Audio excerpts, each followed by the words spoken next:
Olá, seja bem-vindo. Já se passou um ano e a pandemia está muito longe de acabar. Além dos cuidados contra o Covid, muitas pessoas estão convivendo com sintomas de ansiedade e depressão. Uma pesquisa coordenada pela Fundação Oswaldo Cruz ouviu quase 46 mil brasileiros. Mais da metade deles apresentou algum sintoma ligado à saúde mental. Sobre o tema, eu converso com o psicólogo Felipe de Souza Barbeiro, de Londrina. Ele tem mestrado com ênfase em psicanálise. Tudo bem, Felipe? Tudo bem, tudo certo, e com você? Tudo certo. Muito obrigado por falar conosco aqui no site da revista Ampla. Como a pesquisa apontou, nós estamos mais ansiosos e deprimidos? Essa pesquisa, ela indica bem o que a gente está percebendo, assim, né, na sociedade, na clínica, que as consequências da pandemia impactaram a subjetividade das pessoas, né? Então, quais consequências são essas? O desemprego, o isolamento, restrição de comércio, né? Isso, então, tanto para comerciantes quanto para os consumidores, né? Medo da contaminação, sobrecarga de trabalho, porque muita gente precisou ir para o teletrabalho, né, trabalhar em casa, então a barreira entre o que é pessoal e o que é do trabalho ficou muito diluída, né, ficou híbrido, né, tudo isso. Então a sobrecarga de trabalho, crianças em casa, mudou as atividades dos idosos, os profissionais de saúde ou não, né, todo mundo teve que ir se adaptando e tendo que e percebendo todas essas mudanças, né, de um modo muito impactante, né? E até uma pesquisa da Universidade Estadual do Rio de Janeiro, a UERJ, apontou um aumento de 80% de ansiedade e estresse na população que foi pesquisada. Que outras emoções estão afloradas com a pandemia?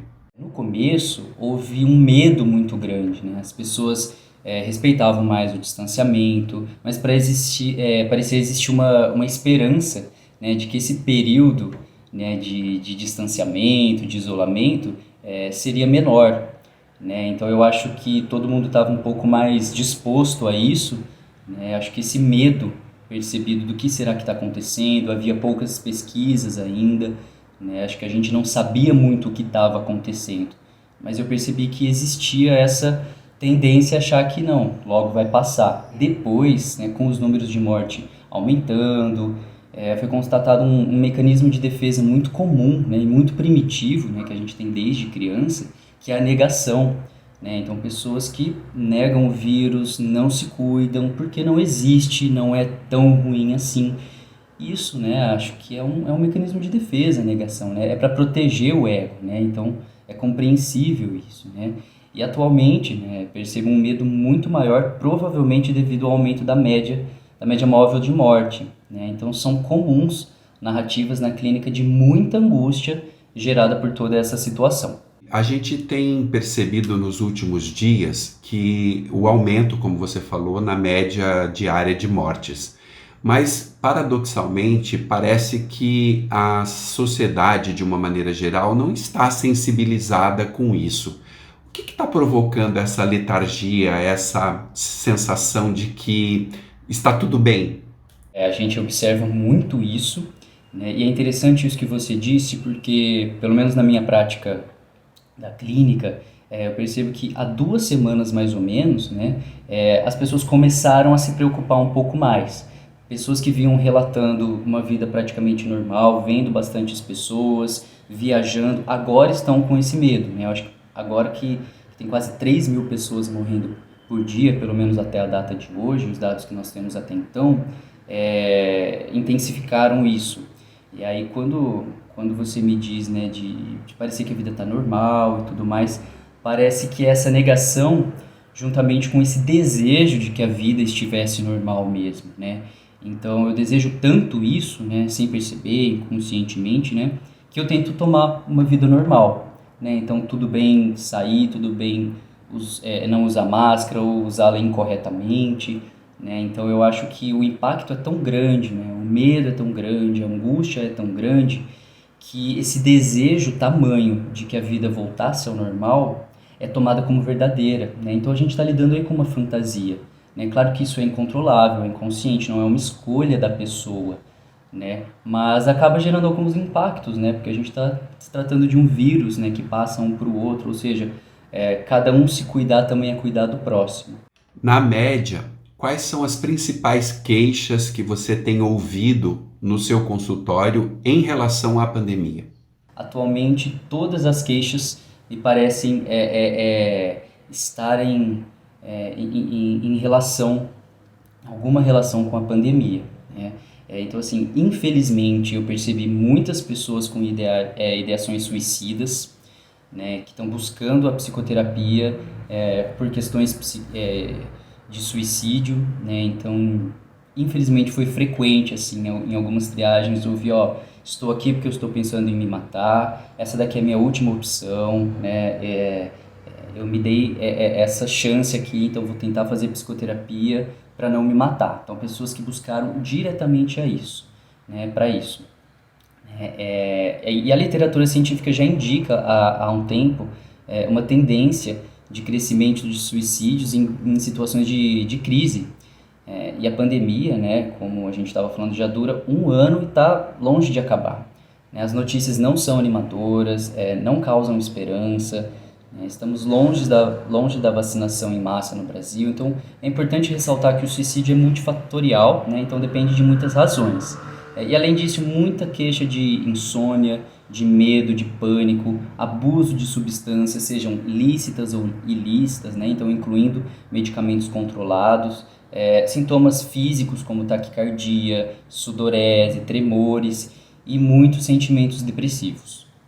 Considerando que estamos em isolamento social, como familiares, né, que é o núcleo que originalmente está convivendo mais, como que os familiares podem ajudar quando percebem, né, isso que você acabou de relatar, dessas questões voltadas, por exemplo, ao desejo do suicídio? Com qualquer indício, acolher a pessoa e encaminhar para um profissional, né? Jamais julgar, jamais menosprezar isso também. Então pode ser que a pessoa esteja dando um indício de várias maneiras, seja verbalizando ou não. Quem está sofrendo mais? Adultos, crianças, homens, mulheres ou tá tudo junto e misturado? Junto e misturado tá mesmo, né? Eu percebo que tá todo mundo sofrendo, né? Mas alguns dados de algumas pesquisas sugerem que mulheres adultas sejam mais afetadas, né? O que essas pesquisas indicam, né? As possíveis explicações sejam o contexto social em que nós vivemos, né? Pois são atribuídas às mulheres demandas que não são exigidas do homem, né? Como cuidados, prestação de determinados serviços. Além disso, a violência doméstica, né, que sofrem em seus lares, né, infelizmente, alguns números apontam que aumentaram, né, os casos de violência, né, e também é considerada a classe dessas pessoas que sofrem, visto que a maioria das mulheres que estão sofrendo, né, com as consequências da pandemia são mulheres pretas e de periferia, né, então, portanto, é um público que necessita de atenção especial, tal como pessoas em situação de rua, LGBT, né? E na minha prática clínica, eu percebi cada vez mais os pais se queixando de seus filhos com um aumento de ansiedade e desrespeito às regras impostas em casa. É muito delicado afirmar alguma coisa com precisão, mas é inegável que tais queixas aumentaram, né? Provavelmente efeito do isolamento, com a diminuição da interação social das crianças e também pelo fato de os responsáveis estarem agora a todo momento com elas em casa. A gente sabe que é difícil, mas o isolamento social continua sendo a melhor forma de reduzir a disseminação do coronavírus, né? Então, eu já ouvi professores, crianças, adolescentes, universitários e familiares cansados de tudo isso devido às atividades virtuais, né? Está sendo difícil controlar o uso das tecnologias enquanto trabalho, estudo, divertimento, comunicação, né? Então, de um modo geral, está todo mundo sentindo esse impacto, né? E as crianças não fogem a essa regra. Em que momento, Felipe, é importante buscar ajuda profissional? Muito se acha que só deve procurar um acompanhamento psicológico quando estiver em um nível de exaustão grave, né? Até mesmo com sintomas físicos. Mas qualquer desconforto decorrente dos processos mentais pode ser tratado, né? De qualquer forma, frente a qualquer dúvida, Sempre bom pedir recomendações de bons profissionais para dar vazão aos sentimentos por meio da fala e de uma escuta qualificada. Nós vamos conviver com o Covid por muito tempo, segundo diversas pesquisas. Como ficar bem diante dessa perspectiva, Felipe?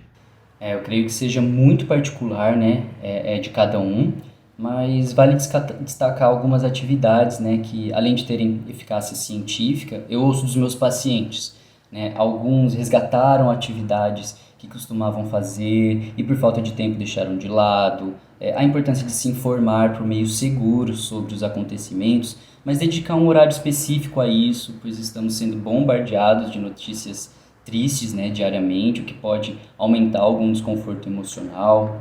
Alimentação boa, sono saudável, depende de muitos fatores, mas também é indicativo de que algo não está funcionando bem quando a alimentação e o sono não estão bons, né? E a arte é um ótimo recurso para organizar os mundos interno e externo de cada um. E os exercícios físicos também, que a gente sabe que liberam neurotransmissores que auxiliam na sensação de bem-estar, além de ajudar na regulação do sono.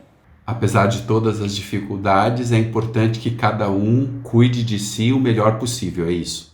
Exatamente, né? E até pensando no trabalho clínico psicológico, né? É levar por meio da conversa o paciente a se conscientizar, né? A gente nunca sabe o que é melhor para o outro, né? Então é um processo de cada um se perceber, né? Relembrar suas identificações e a partir daí prestar o autocuidado. Felipe, obrigado pela sua participação aqui na nossa conversa ampla. Eu que agradeço o espaço da gente trabalhar e falar sobre algo tão importante, né? Muita gente ainda tem preconceito e resistência de buscar uma ajuda psicológica, né? Mas acho que a gente conversando dessa forma, divulgando isso, vai diminuindo essas resistências, atenuando os preconceitos, então é muito importante. Eu que agradeço. E a você, obrigado pela atenção e até o próximo vídeo.